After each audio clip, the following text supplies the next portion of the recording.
Good morning, good evening, good day, and welcome to Dramabuds.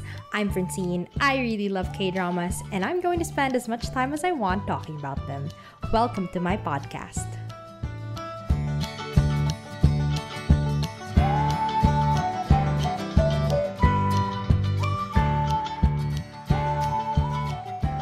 Hi everyone. On today's episode, we're going to discuss one of the most unique K-dramas I've ever watched.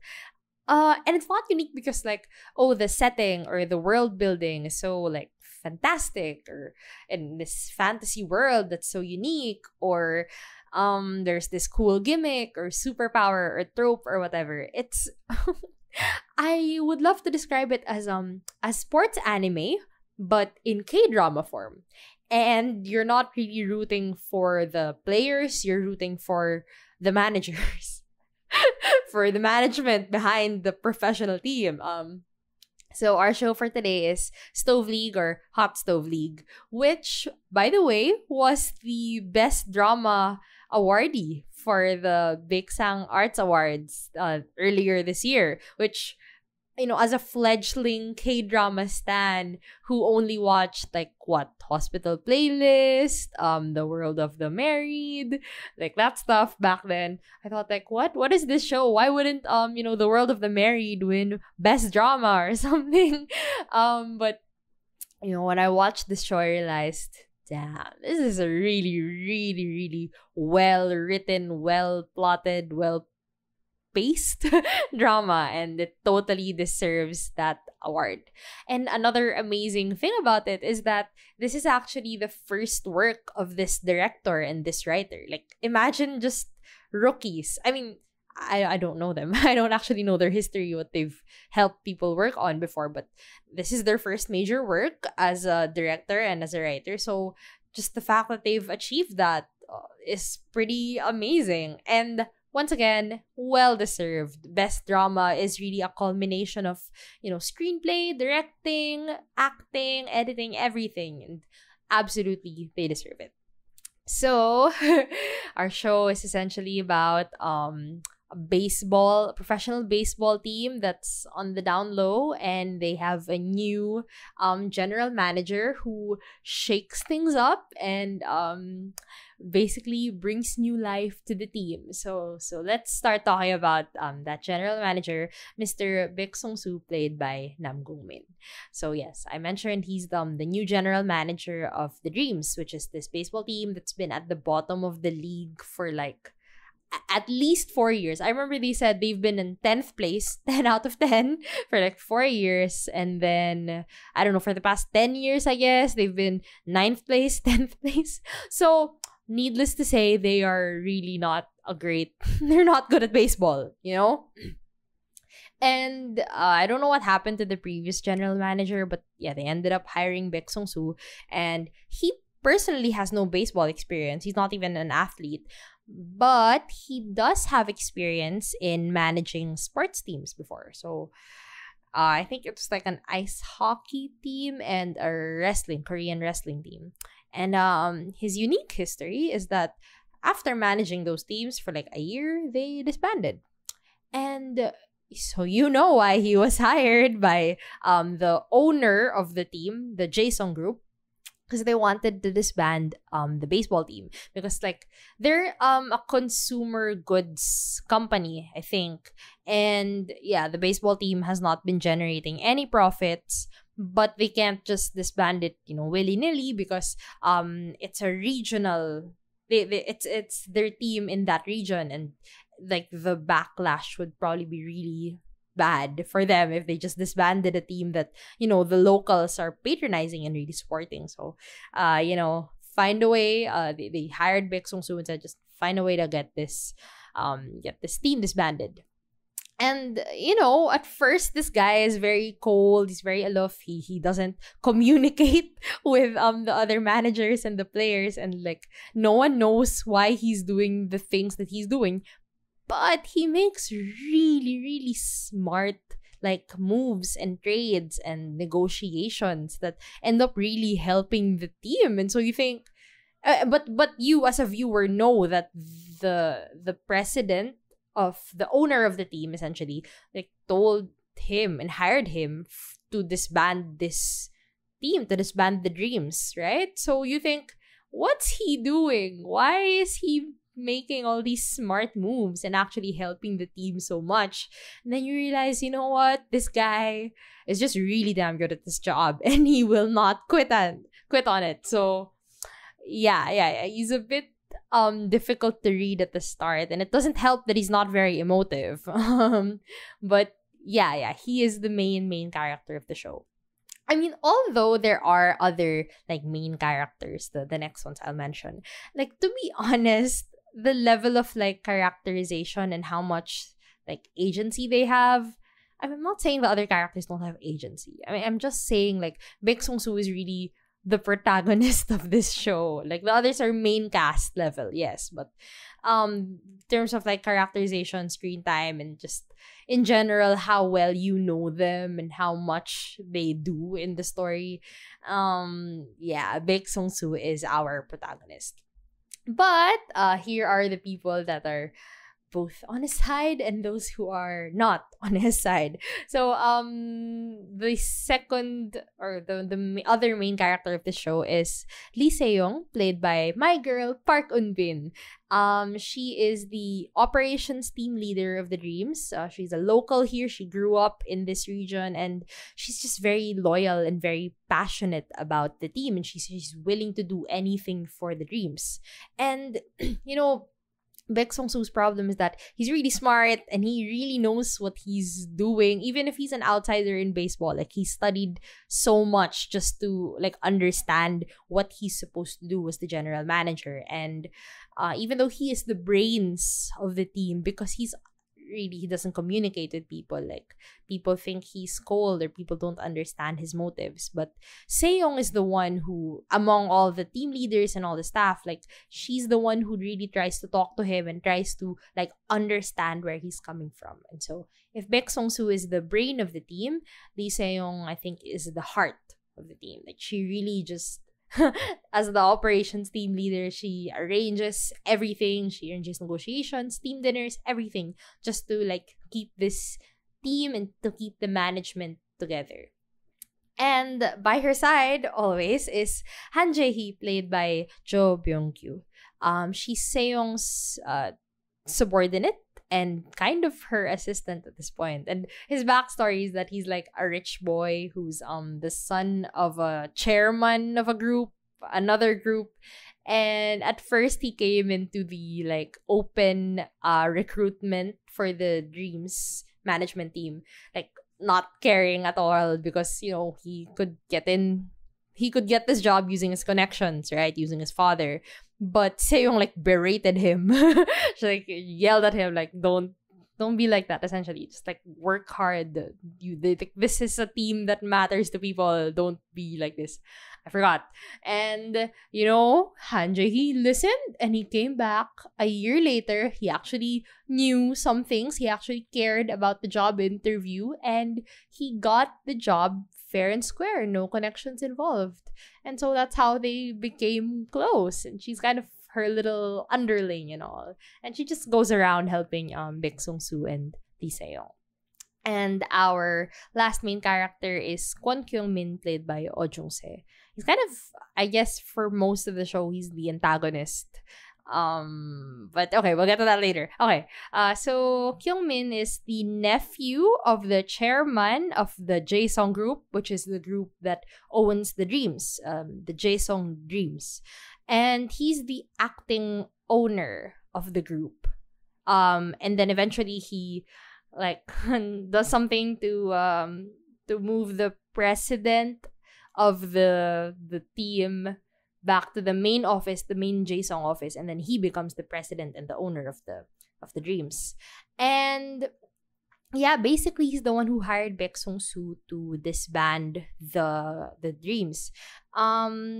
It's mostly to please his uncle, the chairman of the Jaesong group, who just sees that there are no profits. They're not getting anything out of this baseball team, and they might as well just cut their losses. and move on to different sectors and different industries that they can like focus on. And like I guess a little backstory in him, his father is actually the owner of the Dreams, and he's just the acting owner. And you know, when he was a child, he was actually a big baseball fan. Um, you know what? I actually really struggled to think of what to say about these characters. I mean, yeah, they get their moments to shine. Like I'll mention that later. All the characters like get their moments to, you know, be characterized and focused on. But I mean, to be honest, if you're describing them, it's really Baeksang who just has the most characterization, which I understand. Like, not every, you know, K-drama has to have this huge ensemble cast or whatever. It's like, I get it. I get it. But, okay. So now that we have these four main characters, so here's a simple rundown of the plot. And it's kind of amazing that I am even able to do a simple rundown of the plot. Okay. I'll get to that later. Okay, first, Baeksang comes in, being his usual cold self that no one can read or understand. And first thing he does is he gets rid of their franchise player, like essentially, you know, their LeBron James or something. And this guy gets like 20 home runs in a season. That's huge for them. He's basically their best player. And everyone is just so confused. Like, why would you get rid of our best guy? He's our only hope, like, ever. And he gets rid of him for someone who is like the national team pitcher. You know, he's that good. And so everyone's just like, how did you make this happen? This is your first move as general manager, to get rid of a good player for an even better player. And so in that moment, you know, this guy is not playing around. He is smart. He knows what he's doing. Okay, so next story arc, he roots out some corrupt members of the management team who, you know, are taking bribes to scout high school players from like the drafting ceremony or something. Something like that. Okay. And then next, he finds a foreign player, an import that, you know, kind of brings controversy to the team, but he brings him in. He's a great player, and they just have to stick to their decision. Next, he hires a member of the analytics team that he has personal ties with, and it also kind of makes him look suspicious. Will not spoil. It's a pretty interesting plot twist. Okay. Next, he negotiates with the players for their annual salary, given that the Jaesong group essentially slashed their budget by 30%. And so everyone is getting, you know, a salary deduction. And just a lot of a lot of people trying to get in their way just for the sake of getting in their way, not really for the benefit of the players and such. And then Baeksang gets fired, and then he gets rehired, he gets reinstated, and the clause in his new contract is that he will leave at the end of this pre-season period of this Stove League. That's what you call it. Before the actual playing season, the Stove League. So there, and then the rest of the episodes are just more of those kinds of like crises and preparations and negotiations and trading and all of that. It's okay. Here, the fact that I was able to really clearly outline it into several episode arcs just tells you how clean and how clear this like plot is. Like, okay, the major conflict is Baeksang has to build the Dreams as a better team, right? By the end of his term as general manager, by the start of the season. And every little story arc, every like 2 episodes, I think most arcs are 2 episodes, some of them are just 1 episode. But yeah, at the end of every story arc, he does little by little, we meet more characters, we're introduced to more people, more managers, more training players, more trainers, and all that. And we see how each member of the Dreams, or the management team of the Dreams, kind of comes together and solves their little crises, and builds an even stronger playing team, right? And it's really kind of amazing how, like, absolutely tight this plot is. Like, there's really no wiggle room. There are no filler scenes or filler episodes. Like, everything is just really fast. I wouldn't say fast paced. It's not super fast paced, but it really just keeps going, right? And okay, I guess something I don't know if I didn't like this about Hot Stove League. It's not my usual type of show. Like, okay, you know how I love Missing and My Mister, right? And those are very, like, deep, introspective character study type of shows. And yeah, I I absolutely adore those shows. We know that. Um, and this show, I guess, though it has, like, a large cast of people, and as you watch them, like, move in the story, you know them. You get to know them as people as well. You get to know their characters bit by bit. But it's not going into the depths that I think, my other favorite shows would. Or it's not as, like, let's say, thematically deep. Yes, it's not as thematically deep as my usual favorites. But why do I like this show so much? Because even if it's a plot-driven show, one, you get to know the characters as they're acting. Like, there is no big, gigantic pause in the story just for them to emote. Like, I find there was a period of time when Baeksang got fired. In that episode, we got to know him as a person. We got to meet his family. We found out that his wife suffered a miscarriage, I think, and then they had a divorce, and then he's, his brother he feels responsible for the fact that his brother is now in a wheelchair and all that. Like, the fact that this person just takes on so much responsibility on his shoulders, and, like, that's the reason why he's so cold and he's so aloof. That's the most, like, characterization he really gets. But for the most part, you just see him in action, right? So I forgot where I was going with this point. But okay, my point is that there is no big sentimental introspective moment really other than that. Like, Baeksang doesn't even show emotions all that much, but he is a very compelling protagonist and you root for him regardless. So there, despite that, you still root for these characters, even if you may think, like, oh, you don't know them as deeply as you would if this were another show, another writer. But I think, like, seeing them in action, you get to know them already. What else do I love about the show? Yeah, the plot is so tight. It just keeps moving. And as you meet more and more of these characters, you feel like you're kind of sitting there with Baeksang and Sejong and Jae, and you're building the team with them. And as you meet more and more and more people and players, you just start to get this feeling of, like, if we add this person to the team, if we trade this person off, if we hire this trainer, change this coach, hire this analytics person, do this and that and all of this, are we gonna get a chance to win? Like, the goal doesn't feel like not being last place anymore. It feels like the goal is becoming first place, winning this league.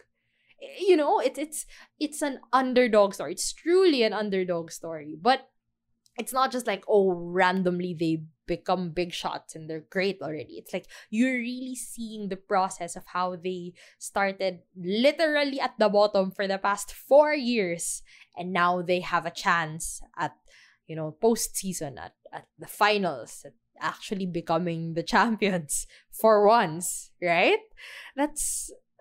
I don't know. That's a very it's why I call this a sports anime in K-drama form, because that's what sports animes make you feel. It's like you're invested in the growth of these in anime and these characters as players, as athletes and all that. And you watch them train and struggle and compete with one another, and you want them to be the best that they can be, and you witness, all their triumphs, you witness all their failures and all that. But in here, you're watching it in K-drama form, and you're watching the general manager and the operations team leader, and essentially not the athletes, the people behind the scenes. You're watching them make all the moves and all the preparations to make this team better and stronger. And you'd think, how is this something I am rooting for? Why am I excited that they found an excellent pitcher? And they now have to figure out, how are we going to convince the Jaesong group, the owner of the team, to give us more money to hire this, or to recruit, to scout this player? How are we going to negotiate with this agent who doesn't want the best for his players that he's representing? He just wants to mess with us. He just wants to mess with the team and make our negotiations harder. It's like, it's like the business side, I guess, of baseball. And I don't know why I am so invested in their struggles and in the various crises and fires that they have to put out. But I'm all in. I really support them, and I really want them to succeed. I think that's amazing. I don't know how they did it, but they managed to get me invested without making me sit inside the characters' minds and fully sit with their introspections and their mindsets and perspectives and everything. Without doing, the usual emotional techniques to get you invested in a character, you just end up caring about them and caring about their journeys. I think that's pretty excellent. I don't know how they did it, but they managed to do it to me. Another great thing about this show is that it's really not just for baseball fans. However, I could tell that this writer probably really, really loves baseball.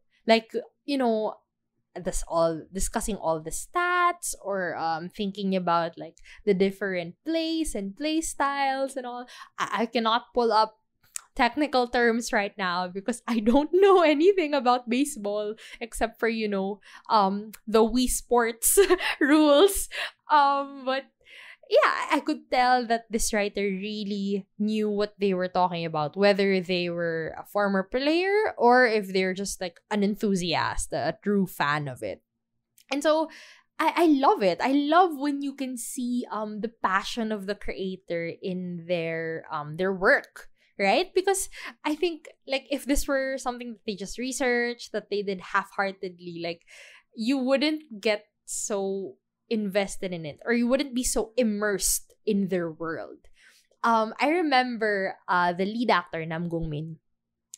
He mentioned that he decided to take this role because when he asked something about the script to the writer, they answered it completely, as if they knew the entire plot line of the show before they even started filming, or while they were just casting their people. And it really shows that this is not something that they wrote on the fly, that they were changing things left and right because of public opinion or whatever, or because they changed their own minds or something. No, I can really tell that from the very beginning, the writer and the director, they knew what they wanted to achieve with this show, and they stuck to their vision. And that's why this show is so tight. I really can't, I wouldn't know if there were any plot holes or anything, but from my perspective as just a regular viewer, which I think most people are just regular viewers, they're not necessarily baseball players or enthusiasts or anything. As a regular person, a layman, I guess, I was fully immersed in their world, and I love that. Another thing that I guess, okay, in other shows, I would be really annoyed by this. I'd be super annoyed by the fact that they just keep winning. I mean, okay, in some shows, which I will not name drop, it's every time, sometimes when the protagonist succeeds, it's kind of how did you get through this? How did you make it through that struggle? Or that crisis or whatever. It's like, plot armor, right? Like how, if this were any other show, any other protagonist, any other writer, any other character, they would have failed, right? They would have faltered. They would have been I mean, no one fails more than my boy Jangure from Miseng, obviously, but or my girl Chaesonga from Do You Like Brahms? But, you expect some level of loss from your protagonists because it's kind of annoying to see. For me, personally, I find it kind of annoying when they just keep winning. And if I don't know, I guess in life, if you keep winning, it makes the failure even more painful. And so it's better to just fail and succeed and fail and succeed and build your way to the top, right? I think for me, that's more sustainable and you learn way more from that kind of experience. And so, yes, the Dreams, Baeksang and the management team, they keep winning. They get the national team picture. They did. Okay, fine. I take my words back. In some episode arcs, they lose something, but then magically they gain something even better. Like when they were recruiting or scouting a foreign player, they weren't able to afford like the foreigner that they initially wanted, and then he got scouted right in front of them by another team. And then magically their tour guide or their driver for that trip to America was a former baseball player who left the country for controversial reasons and stuff. And suddenly he's still an amazing player, and so they were able to recruit him for a much cheaper price because he hadn't been playing for years, so he can't demand as much money as the foreigner that they were originally supposed to recruit. It's like, huh? How did you, magically find your way into an even better deal than what you were expecting? But the best part about this show is that they really show you how everything happened. Like, they don't just magically succeed. It would be annoying if they magically succeeded every single time, But it shows you exactly what was going on in their minds as they negotiated, as they talked to people, got to know people, made things happen. It's like you understand every puzzle piece that they put down. And when you look back, you realize, you know what? They deserved this win. Yeah, they deserve to get this good player. They deserve to win that practice match, win these negotiations. They played every move right. They were super smart about it. And it makes sense that they succeeded this time. And so, yeah, every now and then they stumbled, but they always got back up and became even better. And I mean, that's a great underdog story, right? That's a quintessential underdog story. You falter a little bit, but then you come back up even stronger. And that's what I love about the Dreams, about this show. And like, as I mentioned earlier, they build their team piece by piece, member by member, player by player. And it kind of feels like the Avengers, I guess. Like, the entire show is really all about building the team slowly, character by character. So when they finally all come together, the triumph is even more satisfying. Right? Because you saw them from, not necessarily from the bottom, from the ground up, but from the bottom to the top. Like all these characters that you meet every episode arc, they bring something new to the team. They bring this new conflict. And, Baeksang becomes his usual intelligent self, strategic, calculative, manipulative self. And he manages to make his way out of that crisis and then bring back another player, another member that adds something even more to the team. And yeah, because you see how it happened, you know that they deserve this success. And then, in certain like situations where people actually have to band together, you really start to see like, oh, this team is coming together. Like, at the start of the show, everyone was sort of pessimistic. Like, they've kind of accepted their place at the bottom of the league. But because of, everything that Baeksang is bringing to the team, it's like, you as a viewer start to get hope that maybe the Dreams will do better this season. And then you start seeing it in the management team, in the players. Like, they start to believe in themselves. They start to believe that maybe we can do it. And so it's kind of, you feel like you're in that journey with them, right? I mentioned this earlier, but yeah, I think that's just a really amazing feeling. Like, very sports anime. right? It's a very sports anime feeling. And Stove League did it perfectly well. Yeah, you're really just watching them succeed and watching them deal with, crisis after crisis, but they come out stronger, and that they're going to find a way through everything that they do.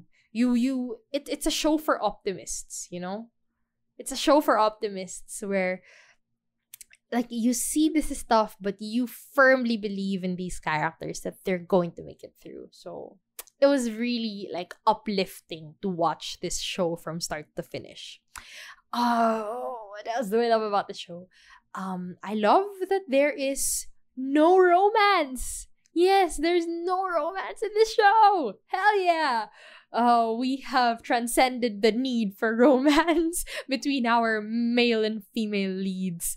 I mean, recently I've noticed that the shows I like a lot don't have romance. Okay, like, not entirely true, but my ultimate favorites, like, let's say, Missing, obviously, no romance. My Mister, though I love and support and firmly ship Park Dong-hoon and Lee Ji-an, there was no official romance in this show. Hospital Playlist, yeah, there is romance, but the focus of it is really just friendships and and just working hard and all of that. But yeah, there are very few of my favorites that are just romance centered. Yeah. And this show is one of those that has nothing at all. Like, I don't know if they tried to tease, like, Baeksang and Sejong together, but it really did not fly at all. I don't know, maybe because there was an age difference, or it just had no space in the plot. Like, I mean, they were pretty strict about, like, the 1 hour runtime, and there was no time, no space for it. They had some, like, cute question mark interactions, but it's more of really just Sejong trying to break his walls down, but not in a romantic way. It's really in, like, please communicate, general manager, please talk to us and please tell us what's going on. We want to succeed. As passionate as Sejong is, she is also rational, and she knows that Baeksang was hired because he's smart and he's going to be a good general manager. So I will trust him and figure out what he's doing and try to support him as best as I can, because I think he's doing what's best for the Dreams, even if I can't understand it. Like, that's the extent to her trying to get close to him. There was really no space, no time for the romance. And I love that. It's like, if they added a romance plot line, they would have had to add, like, 10 minutes every episode just to, squeeze in a few moments here and there. It's just like, oh, I'm exhausted. I'm so tired of it. Like, they don't need it at all. The plot was so good, so tightly woven, so cohesive from start to finish that really just a romance subplot would have bloated it and wasted time. Because there are no fillers in this show. I mean, I guess there are some parts where maybe you're not as invested, it's not as intense, but no fillers, no wasted subplots here. And I love that. Now that I have mentioned Sejong, a shout out to my girl, Park Eun-bin, for absolutely killing this role.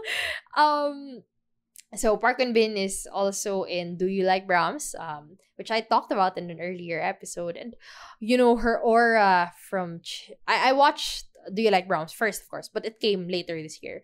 Her calm, her timid, her bit shy, but like her inner strength is there. Her aura as Chae Song-a is vastly different from her aura as Lee Se-young. Like, she is, assertive and all that, but she's not like, oh, sassy, fierce, assertive. She's more of like, I am passionate, I am loyal about what I do, I'm fiercely protective of this team that I have been supporting since I was a child, but I am rational, okay? And she's not overly emotional about it, or she's not too cold about it. She really just cares about the team, and she will work her butt off for it, right? And she will listen to people. She will listen to Baeksang Soo. She will not judge him. She will be, she will berate jokingly Han Jae-hee a bit. She will be sweet and caring to her mother, but in a playful way, not in a I'm a little baby girl to my mother way. Like, she's just perfectly balanced. She's a really, really great character. Okay, now that I am talking about her, I realize there is a lot to Lee Se-young. But it's very difficult to describe her. She just seems like a normal, realistic person.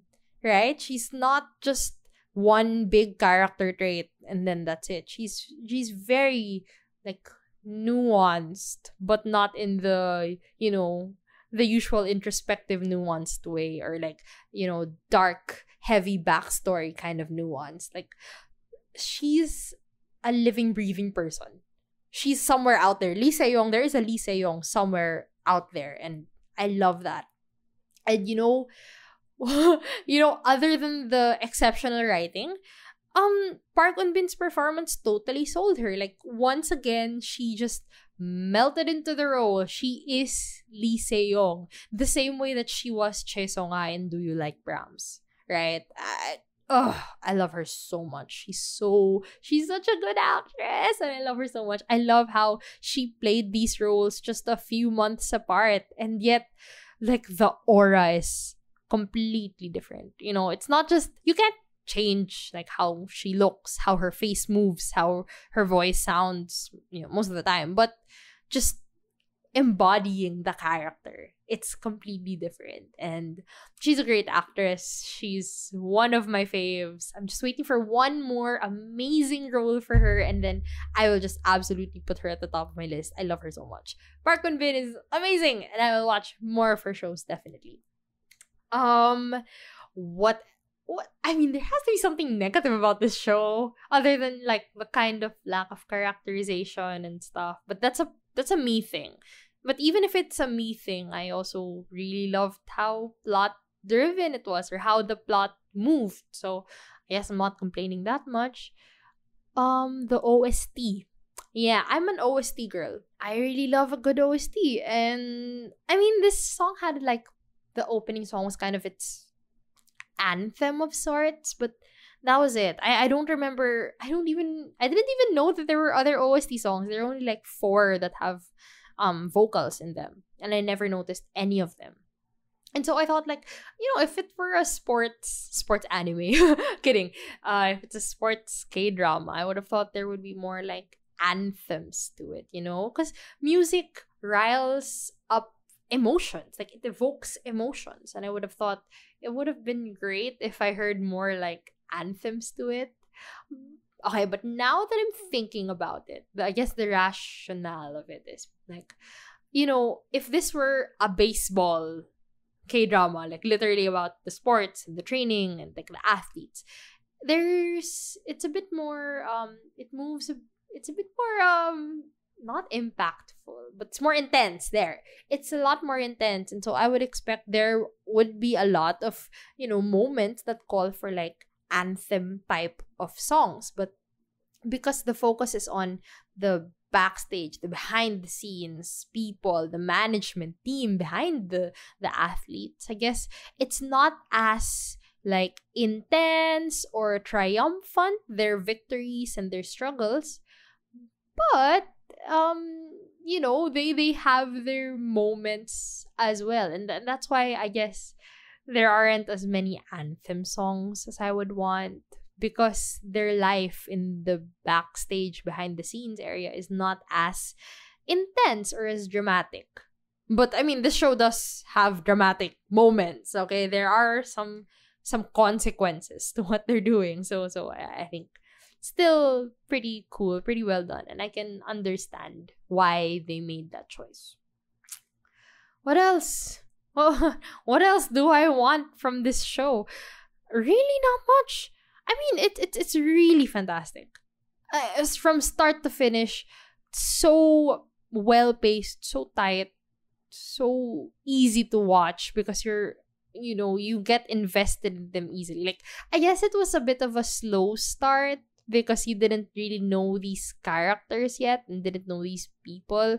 And there were times when, like, the strategy of it all, or the business, the baseball aspect of it all, was just very confusing to me, once again, as a complete layman who knows nothing about baseball.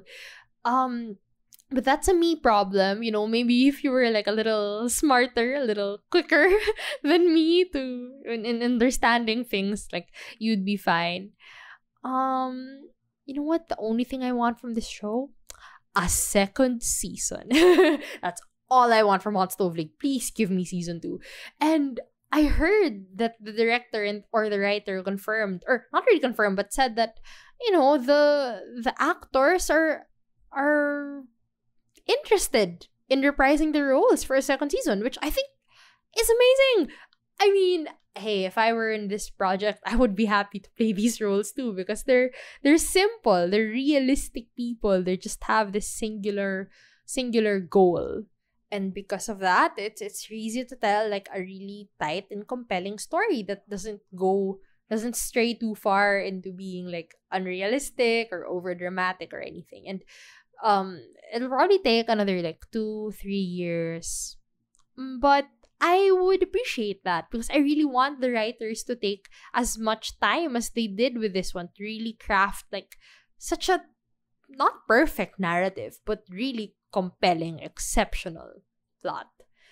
Okay, that's it for me. Honestly, this is not my usual cup of tea. I love character-driven, heavy type of shows, very thematic and all that. But this show really got me, I guess it's me missing sports animes. Maybe I have not watched the sports anime in way too long and I miss it too much. But there you go. That's Hot Stove League. For those who are hesitant to watch it because you're not interested in baseball or sports or anything, please, really, it's really good. It's really, really good. It's worth a try. Actually, it's worth a finish. Don't try it. Do not try. Just do. Just watch. It's a really, really good show. I'm sure those who have watched sports animes will enjoy it. And that's it for me today. I hope that convinced you to give the show a shot. Thank you so much for tuning in, and see you soon.